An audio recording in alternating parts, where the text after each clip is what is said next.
We've actually got quite a few different developments here today in the Rittenhouse trial. And first and foremost, it even started well before the trial even began today. And it turns out that somebody has been filming the jury. And that's like the one thing that's not allowed to be filmed right now during the proceedings. So, yeah, the judge, the base judge, good judge, Bruce Schrader pointed out that that's what was happening. And it was caught. All the footage was gathered and it was destroyed, so that's a good thing, because honestly, as this continues to roll on, and we're going to take a look, because the prosecution did rest their case today and we've headed into the defense portion of it. Don't really know how many more days it's going to be going before it heads to deliberation, but like I said yesterday, it's all scheduled for 2 weeks. And well, you know what, hey, we got Wednesday, Thursday, and Friday potentially, and that would fill out the rest of the 2 weeks, but I don't really see it going that much longer, based on the witnesses that came forth today for the defense. And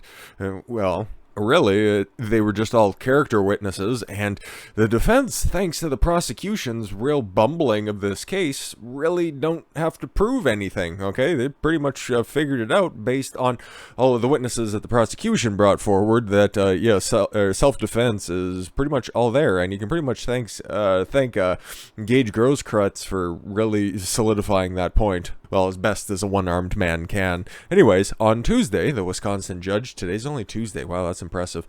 The Wisconsin judge overseeing the Rittenhouse trial announced that deputies this morning had caught someone taking video of the jurors at the bus pickup to bring them to the court. Judge Bruce Schrader told the Kenosha County courtroom Tuesday morning that it was reported to me that this morning there was someone there and was recording the jury, Schrader said.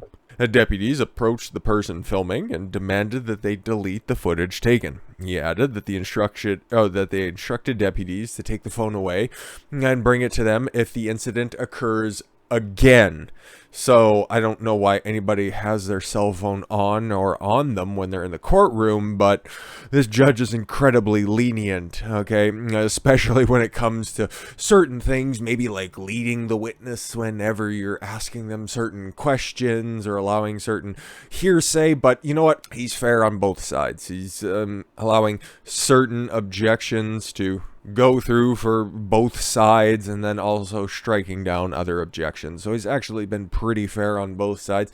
Yeah, he's been deferential to the defense, mostly because, well, they have the better case, because they have the facts. They really have the law on their side as well. The only thing that the prosecution can do is stir up an emotional claim that Kyle Rittenhouse came in and he was an outsider, and oh, he was there with his militia friends, and oh, he just killed those two innocent people, and he shot that good man who was a part of Antifa, and it just continues to really just be a total degenerate online. But anyways, no, it was 100% being presented that way, and definitely successful in that endeavor. But we actually know who was filming the jury, and I can't believe it. Like I said, this entire trial has really taken a crazy turn, and I wish it would go, well, I don't really wish it would go on longer, mostly because I just like to see Kyle Rittenhouse just kind of free, because he didn't really do anything wrong or illegal, at least in my opinion, and the opinion of pretty much every lawyer that's out there. But regardless, George Floyd's nephew threatens jurors in Rittenhouse case. Yeah, it involves George Floyd's fucking nephew, okay? Was he there? Was he the one who was doing the filming? No, but he was. We don't know that for certain. But was he out there? Was he waiting for the jury? Was he threatening to dox them? Yeah, he was. Cortez Rice, the nephew of the now deceased St. Floyd, he ascended, yes, to that great fentanyl factory in the sky, God bless, had a chilling and threatening message for jurors currently sitting at the trial of Kyle Rittenhouse. I ain't even gonna name the people that I know that's up on the Kenosha trial, but it's cameras in there. All right, it's definitely cameras up in there. Now, that's definitely people taking pictures of the juries and everything like that. Sound familiar? We know what's going on, so we need the same results, man. I think I know what he's alluding to, and I think you do as well. We need the same results. Thanks. You've really said a lot without saying very much," added Rice, who went on to name a list of people who he demands justice. All right. Rittenhouse is currently being tried for 6 charges, and I don't think I have this pulled up, but one of the charges actually got dismissed, okay? It was the curfew charge. It was one of those things where it's like, why are you specifically singling out Kyle Rittenhouse for breaking curfew that wasn't even being properly alleged or properly presented as being one of the infractions from the prosecution side of things? They really failed to shore up that claim, so that count has been dismissed. Schrader ruled on that just before the prosecution arrests their case in chief. Okay, I think it was just before lunch. Yes, it was just before lunch. He took it under advisement, and then he came back, and then he rendered his decision after the 45-minute lunch break. So that's all good, and of course, more crazy people. I guess the fucking grift is up, and they've already run through the settlement money in the Floyd family, so they need to find a way to work their way into another high-profile case or some shit like that. Whatever. The trial has been a media maelstrom, to say the least. One of the 20 jurors has already been dismissed in a mid-trial. Actually, 2 have. There was a woman, okay, well, or a birthing person, if we're going to use the proper terminology. No, but that was earlier last week. It was about midweek last week, where, one of the jurors, she was pregnant, and that's all we really know about the situation, and she was dismissed from jury. And then there was also a spicy joke that was told by one of the jurors, and he was dismissed because of that. We know he's a he, but the joke was in regards to Jacob Blake, the guy who got shot, but justifiably by the police. Hey, none of the police officers that were there ended up getting charged with anything, so I can say that. The joke was, and I'd be paraphrasing on this one, how many rounds does it take to stop Jacob Blake? Only 7, because that's how many the cops had. I forget the exact phraseology, but it was basically something along that, okay? So he was dismissed because of that. Could have been construed as being either pro or for the defense. It really doesn't much matter. His opinion is fucking gone. But again, this is kind of just a random sample jury, so it's really going to be tough to try to get a gauge on any of them. All we know that's on there, at least all the information that I'm aware of as to the makeup of the jury itself, is there's an EMT that's up there, and there's a couple of pharmacists. Outside of that, what would it be now? Okay, there were 11 women and 9 men. One of each got dismissed, so 10 women, 8 men. Some of them are alternates, and they don't know who that is until after the decision gets rendered or before they get sequestered or begin their deliberations. Sorry, a lot of technical terminology. Need to get it correct, obviously. Let's get into the end of the prosecution's case, okay? They had a couple of expert witnesses come up to the stand.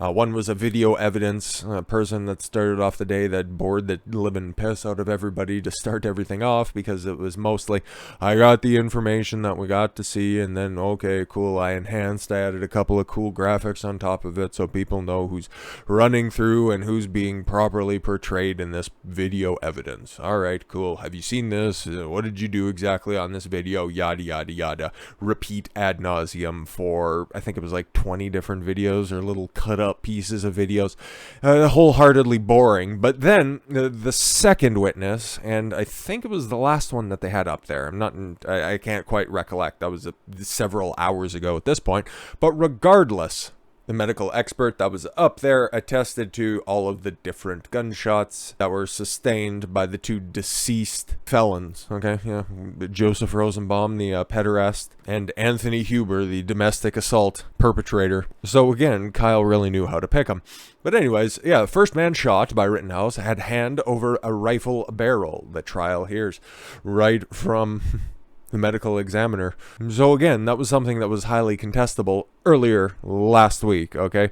Oh, we don't even know for sure if Joseph Rosenbaum even grabbed the barrel of the gun. Kyle Rittenhouse, oh my God, he was just targeted. And it's like, no, that wasn't the case, okay? We even seen that in the video evidence. That's why this case just seems so fucking weird on the face of it. We all seen the video, not but like 14 months ago at this point. It's like, okay, we clearly seen that it was self-defense. It's like, okay, maybe the prosecution would bring something forward that would really change anybody's minds. Oh, wait, no. You guys just fucked this one up. Oh, well. First man shot by Kyle Rittenhouse in Kenosha, Wisconsin last year in close proximity to the teenager with a hand over the barrel of the rifle in the teen was carrying, a pathologist testified on Tuesday. Rittenhouse was being chased by Joseph Rosenbaum through the parking lot of the car dealership on August 25th, 2020, according to video footage shown in court, and a witness who was closest to the pair. Richie McGinnis of Daily Caller, I do believe. Yeah, he attested to that, and he was one of the first witnesses last week. But anyways, drone footage introduced for the first time on Tuesday. Yeah, imagine that. It was the high definition video of the drone footage that the FBI lost very conveniently, and then they seemed to recover it right over the weekend. And then that's what that videographer, the guy who I was first describing, is saying, I worked on all that video footage. That was the video footage that he was in fact working on. Cut it up a little bit, and it really didn't reveal anything other than one of the cops that was another witness for the prosecution also said that Rosenbaum was about 10 feet away from Rittenhouse, even though there are multiple pieces of video just going to show you that he was nowhere near to, well, he was at one point 10 feet away from him, but yeah, he was also lunging and had his hand right next to the barrel of the gun when he was shot. So yeah, about that. Anyways, drone footage, introduced for the first time on Tuesday, showed the adult closely tracking the teen who turned around and fired shortly after another person opened fire nearby. Yes, Joshua Zeminski firing a shot into the air. And then, Rosenbaum was running after Kyle Rittenhouse. Previously said if he ever got him alone, he was going to fucking kill him. So I had reasonable belief that this was self-defense. But hey, then again, I'm not on the jury, and hopefully people are paying attention there. Dr. Doug Kelly, a pathologist with the Milwaukee County Medical Examiner's Office, told the court that the wounds Rosenbaum suffered in the video he reviewed showed the man's left hand was in close proximity and or in contact with the end of Rittenhouse's rifle or the barrel. Yeah, obviously. At one point, he agreed that it was within inches, if not touching, and he could tell that because of the excess gunpowder that came off in a stippling. Yeah, the soot stippling that was on the proximity of the gunshot wound as well. Most of the soot stippling was around the palm area of Rosenbaum's hand, with a little around the baby finger, which he probably used to commit his felonies prior to being wiped off this earth, thankfully. He also said, while being quizzed by Mark Richards, one of the defendant's lawyers. Yeah, he actually did like a really good job today. I guess he really wanted to step up his examination after seeing what Sharifsi was doing yesterday. The location of the gunshot wounds, combined with the footage and seen indicating Rosenbaum was lunging for Rittenhouse's weapons, which a witness said he saw. Kelly agreed. Yeah, once again, just further pouring gas on the fire that was the prosecution's case in chief, really. And you know what? This meme kind of just best surmises everything. Okay, we don't really have the facts. We don't really have the law, but we have Gage Grosskreutz, and he got shot in the arm. Isn't that tragic? Look. Oh. It's so perfect. You got Banger here, and then you got Fat Boy over here, who really had a bitch of a fucking day. But prosecution rests in Rittenhouse's trial after witnesses admit he pointed a gun at him. Yeah, that's just once again another summation of what Gage Grosskreutz said yesterday, that any hope of anything less. Okay, the best case scenario for the prosecution at this point is a mistrial, okay? Is that there's a few activists that are out there on the jury panel that they just can't come to a consensus on, okay? Maybe a split verdict where some of the lesser charges get attributed to Kyle. He doesn't deserve any of them at this point, but maybe that's something that happens because there's some people that are so ideologically possessed. Really, that's about the only W they can pick up at this point. We'll read just a little bit of this. Prosecutors in the Rittenhouse case, thanks Sarah Westwood, we don't need to see, that's an unfortunate pause. Prosecutors in the Kyle Rittenhouse trial rested their case Tuesday following a week of testimony that at times appeared to hurt them more than help.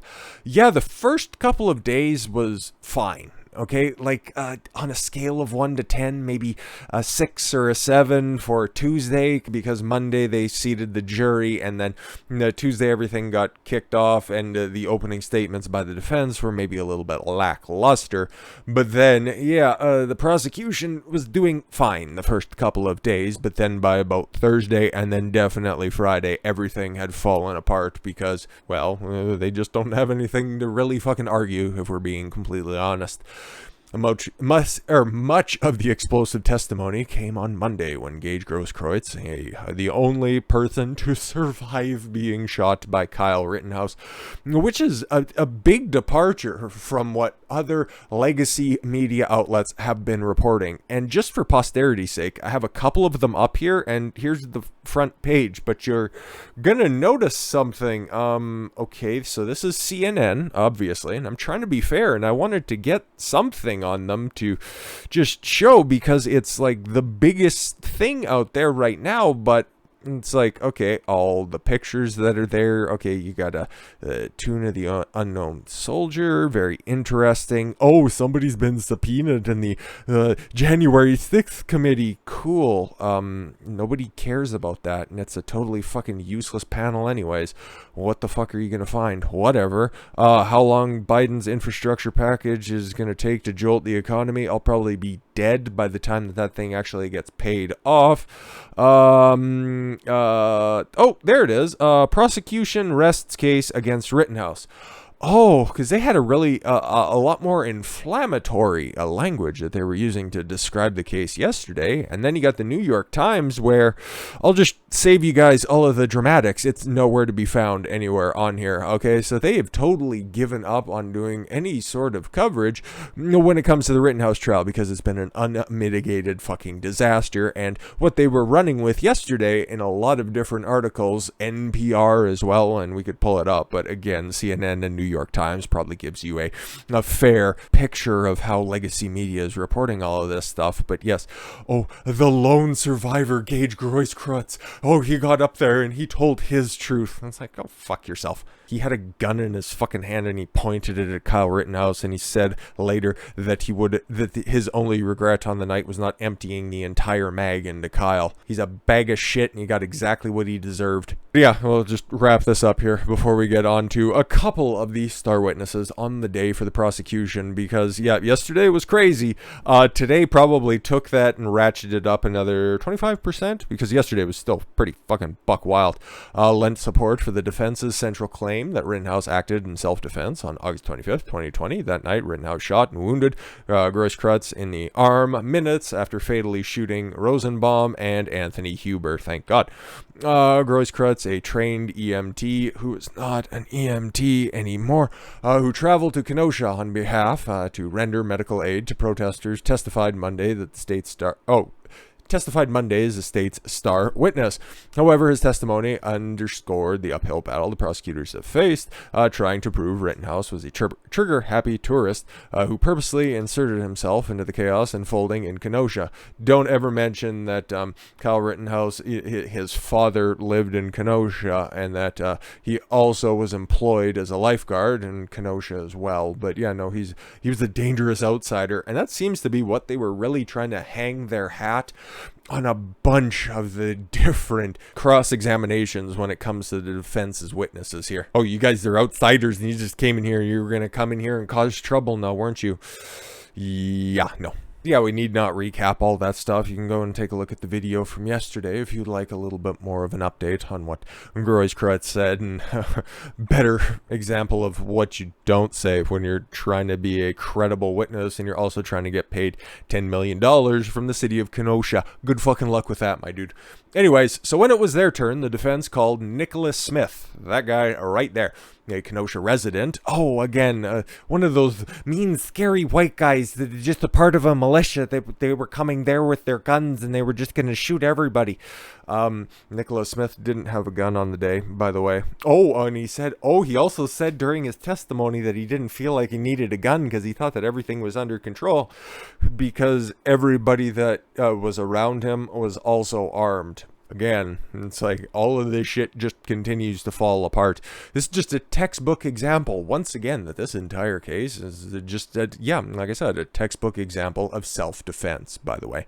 And even still, this has nothing to do with the central claims that Kyle Rittenhouse murdered those fucking evil, I don't want to ascribe any sort of character to them. I'll just go ahead and call them felons, because that's what they are. Doled out some justice at the end of a barrel. How about that?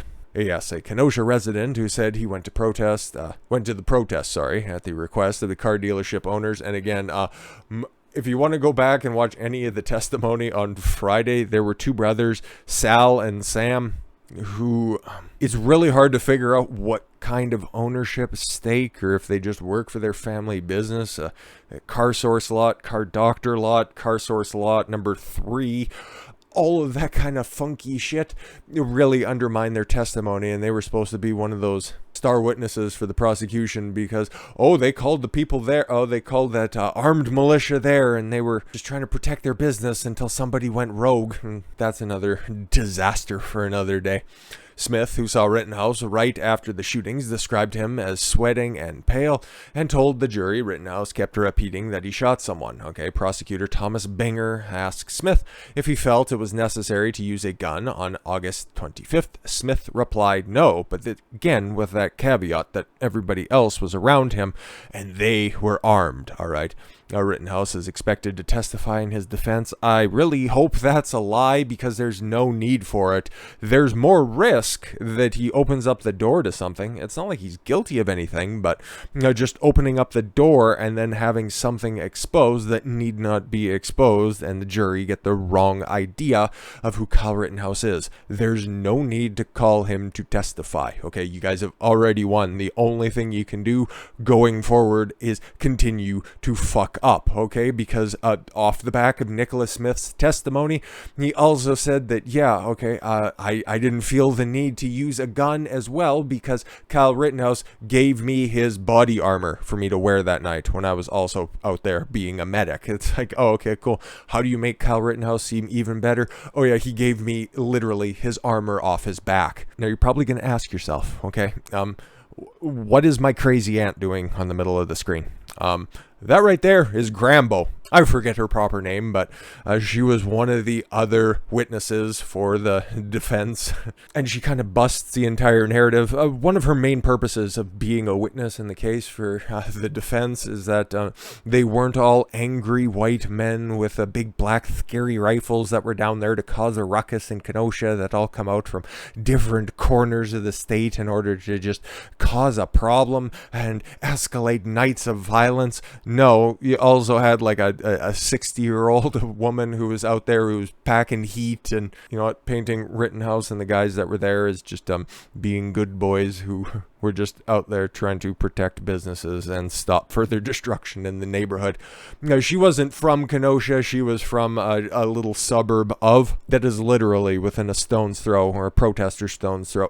My stone's throw. I'm a lot stronger than some of those soy-filled protesters, but she's from the area. She came in just because she's seen all of the insanity that had been happening in Kenosha from the time Jacob Blake was shot to that Sunday. What would that be? August 23rd. That night into the 24th, and then that Monday into the Tuesday. And she just decided, I'm tired of seeing all the destruction. Probably in the back of her head, she didn't attest to this, so I'm just going ahead and maybe extrapolating on this a little bit more than she was thinking, but she didn't want to see any of that violence carry into her community, which again is not that far away. So she just wanted to come there and protect the businesses. She had no plan. She had no idea. Once again, just kind of smashing that idea that there were, this was an organized militia, because that was another central claim of the prosecution. And Yeah, lo and behold, that was not the case. This was just an assembly of individuals who came together on the night to figure out where they could be best and most useful in defending the city of Kenosha. But just when you thought you couldn't get any higher than that little old lady there saying that Joseph Rosenbaum was saying "fuck these motherfuckers" or whatever the hell he said, and then also dropping a hard R in the courtroom. So defense lawyer Richards wasn't the only guy to be doing that over the past couple of weeks. It was really glorious, and I really look forward to, and I'm kind of a loser, so I'm going to do this tonight. I'm going to go back and I'm going to watch her testimony, and I'm also going to watch this guy's testimony as well, because Fat Boy really fucking melted under all of the pressure of the day, and it was shocking to see, because again, I don't know for sure if Nathan Debruin, the guy that's right there, he has a slight speech impediment, and he kept referring to Joseph Rosenbaum as Rosenbong, and it was kind of funny. But outside of that, he was just telling the story exactly as he remembered it. So either he has some kind of an eidetic memory, a photographic memory for layman's terms, or perhaps he may be on the spectrum, but he was an excellent witness. And yeah, fat ass here just absolutely fucking melted down like it was slightly above room temperature, and the flop sweat and just the vitriol that was coming off this guy. It was obviously, it was picked up by the jury, and it's not going to be favorable, because if you guys just watch this, and I would recommend watching it, because it's about an hour of just a grown man with an unconvincing comb over just absolutely spurging out for an hour. It's like, we met together and I thought we had a nice meeting, and he fucking loses his mind. It's impressive. So they have it properly summarized here from the Post-Millennial. During the Rittenhouse trial, the cross-examination of journalist Nathan Debruin, done by District Attorney James Kraus, who really Binger should have been doing the cross, because he has a cadence about him, and it's laborious and it's boring, but there's a surgical nature to it, but it's also weirdly kind of compassionate, because his tone doesn't really change. It doesn't really go up. It doesn't go down. As with Kraus, who, I don't know, maybe he was just being exceptionally hangry at that point. Like, it's been a couple of hours since lunch, so he obviously is famished. But yeah, it was not a good look, and I know I'm really front-loading this and kind of poisoning the well on it. But again, watch the tape if you'd be interested in doing so, and I would recommend. It's highly entertaining. I couldn't stop watching it. That's why these videos are a little bit later today. In the exchange, Kraus asked Debruin whether or not he researched the media person who showed up outside the photojournalist attorney's office. He said no. Kraus went on to explain how the attorney and this blogger knew each other. Again, this is how he started the cross-examination. It made no fucking sense, okay? Like, he was like, you gave an interview to an obviously biased blogger? Is this something that you normally do? It's like, what the fuck? Why are we starting off here? The assistant DA asserted that the blogger in question has a bias in favor of Rittenhouse, and asked if this witness, Debruin, knew anything about that. At one point, even the presiding judge agreed that what Kraus was asking was irrelevant. Yeah, he just sounded like he was butthurt, and a butt that size probably can get hurt by a lot of things. In the next bit of questioning, Kraus remarked about how Debruin said he felt uncomfortable when talking with prosecutors. Yeah, I'd imagine so. It's probably a small room, and he takes up a fair chunk of it. So to be fair, he'd be perhaps physically as well as mentally uncomfortable. Then in the middle of the trial that supposed to be about Kyle Rittenhouse's self-defense claim, yeah, it went off on a tangent. Quite a beautiful tangent, by the way. Kraus pointed out how Debruin seemed to have more to say about the defense lawyers than his people. The photojournalist clarified that when speaking with Attorney Richards, it was introduced as adding to Debruin's statement. All he said was he was taking notes. Lawyer Ron Coleman described it as unusual courtroom conduct. Yeah, that was a part of the Nick Ricada live stream, which, again, 37,000 people were watching as well. I was one of those that was in the audience, and it was great watch. It's a great watch every day. Highly recommend it. Background context for the Kenosha County Eye indicates that Debruin found himself 10 feet away from Huber when Grosskreutz was shot by Rittenhouse. Again, this was his initial statement, and this was all of the proper context for the bias report from the obviously right-wing journalist who has a bias against the attorney or the district attorney's office. The site has crashed at this point because Jack Posobiec tweeted it out, and I can't get a feed on it. I wish I could, and we'd run it down, but they have it clipped out here with the Post Millennial, which is nice. From the outset, it was said that Debruin didn't pick a side. He simply went down to Kenosha to document the events taking place. Yeah, he's an amateur photojournalist, and he just wanted to get some photos to do some journalism. Makes sense.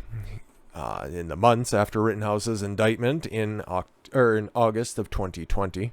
In August of 2020, Debruin said that he had cooperated with Kenosha police in turning over photos he took in relation to arson and riotous activities at the time.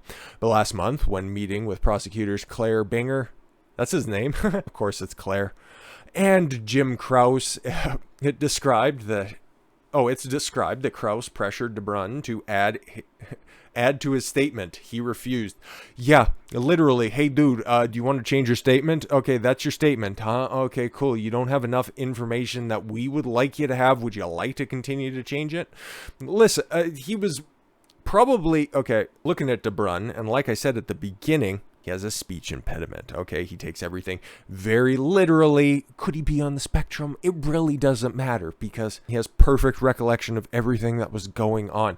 You could tell when he was in the witness box, he was accessing his memories. Like, his eye movement was very deliberate. Like, okay, I need to look down here in order to access some memories. It's like, okay, and then would completely reel off everything he was thinking. It was very surgical. It was very precise, which would lead you to believe certain things. Nothing that would undermine his testimony, but something that people who have a air of superiority think that they could take advantage of, and that is something that old fat-ass Jim Kraus definitely thought he could. Unfortunate for him, Debruin wasn't going to be playing his fucking games. Debruin said that Binger's attitude quickly changed to that of an adversarial role when Debruin refused to change or add to his statement that he signed over a year prior. Whose side are you on? Binger sternly asked. Binger then asked Debruin to identify people in the many photos he took. He didn't know who they were at the time. Okay, this was back in August of 2020, remember? Before all of the players became public figures in and of themselves. Figures, not a part of the trial, just kind of amateurishly covering it. Yeah, Binger asked him, he didn't know who they were at the time, but now knew some of them. Binger then asked them to change or to add to his statement the identities of some of the people, but he didn't know who they were at the time, so he refused. He didn't want to lie. We have no use for you, Binger said. We won't put you on the stand, so Richards, Kyle's lawyer, will be, and he'll be harder on you than we would. That ended up being a lie. With this, the meeting ended. The background local politics of Kenosha, Wisconsin were previously spotlighted when it was discovered Mayor John Antamarian, his family members with one of the detectives in the Rittenhouse trial. It's very funny, too, because if you catch any of the streams that are out there broadcasting the trial, at the prosecutor's bench there, you see Binger right on the end, and then, I don't know, kind of just maybe to fucking rib fat-ass Kraus, he's sitting in the middle, and then there's a guy who doesn't really get up and doesn't ask any questions for the prosecution. That is Detective Antamarian. Yeah. Ain't that a bitch? Ain't that a bitch? Brings to an end an otherwise quieter day of, I would very much disagree, okay? Forensic pathologist early in the day testified that Rosenbaum's hand was likely in contact with Rittenhouse's rifle when it went off. Yeah, just a little tiny detail, of course, but the adversarial relationship between Debruin and Kraus really highlighted the crumbling of the prosecution because they don't really have anything to do other than just tear down any of the other witnesses that could be there. That's why I pray that Kyle Rittenhouse doesn't come back up again, or doesn't testify in this. It's not like he has so far. He's just kind of sat there the first couple of days when he was sitting the jury. Oh, the New York Post would say, oh, he was yawning. That shows that clearly he doesn't care. Or the fact that he couldn't sleep over the weekend because the most consequential 2 weeks of his entire life was coming up. Maybe that could be something you could think about as well. But no, yawning clearly means he doesn't care. He'd rather be anywhere else. Okay, cool. You go with that. And then over the past few days, especially after Grosskreutz completely destroyed the prosecution's case, you started to see a few weights being lifted off his shoulders, and that's why I can't wait for a decision in this trial, mostly because we've kind of seen this at the end of the day, and I think it's a very appropriate encapsulation of the day. As you can see right here, this guy on the end just absolutely outright laughing. That's Richards, okay? That's the lead counsel, and then you got Sheriff Easy, the guy who looks like Agent 47, and then you got old big boy right there. Yeah, Prosecutor Kraus. That was about the happiest he looked all day.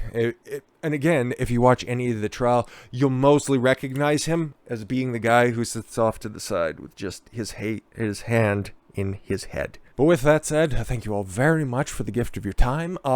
Maybe if something crazy happens tomorrow, I know I'm going to be still watching the trial and all that kind of fun stuff, so maybe we'll do another update on it. I don't anticipate anything being as wild as it was today, but then again, I said that about today, yesterday, at the conclusion of the wrap-up there, so who really knows? Maybe, don't really know. We'll play it by ear, I guess. I've been Don Consuelo. I want you to follow your gut and get after it. Take care, everyone.